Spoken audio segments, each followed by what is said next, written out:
Hey everybody, it's Miss Williams, and we are still in the statistics unit, but this time we're doing probability day 2. And what we're going to be talking about today are two-way tables and conditional probability. Alright, so what is a two-way table? A two-way table is a visual representation of the relationship between two sets of categorical data. So this is an example of two-way table. Alright, and this shows that there were 3 first graders that had milk, and there were 9 third graders that had water. Okay, so a two-way table will just visually let us represent data that we've collected. The table shows the relationship between type of lunch drink preferred and the grade the student was in. Using two-way tables, we can determine different probabilities. So let's just work some examples. Using the two-way table, find the following. So here we have a two-way table, and maybe these are the people that came to my son's birthday party. Alright, so I had 4 male adults, 3 male children, 6 female adults, and 10 female children. Alright, first thing you always want to do if you're going to answer questions about a two-way table is you want to total your rows and columns if they're not already done for you. So there we go. So now I know that I had a total of 10 adults and a total of 13 children. Likewise, I had 7 males and 16 females. So when I add all those together, 7 and 16 give me 23, as in 10 and 13 give me 23. That's a quick way to check to make sure you did that correctly. So now I can answer some questions. What's the probability that a randomly selected person is a female child?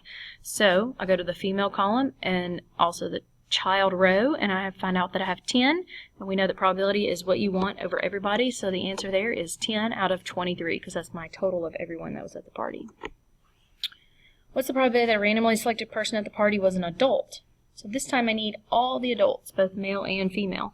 So there were 4 male adults and 6 female adults, so therefore I know there were 10 adults at the party, and 10 out of 23 is my answer again. What is the probability that a randomly selected person at the party was female? So this time I need everybody in the female column, which was 16, because I've already totaled that, and 16 out of my total, which is 23.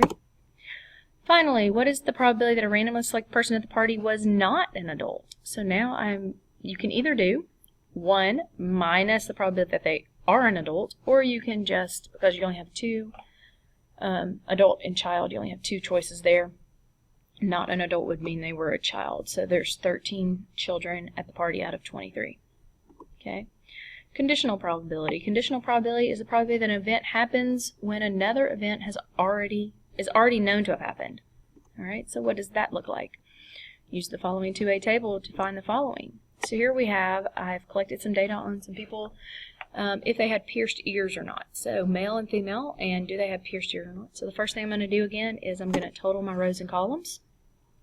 So it looks like I had 19 males that had pierced ears and 43 males that did not, so that gave me a total of 62 males.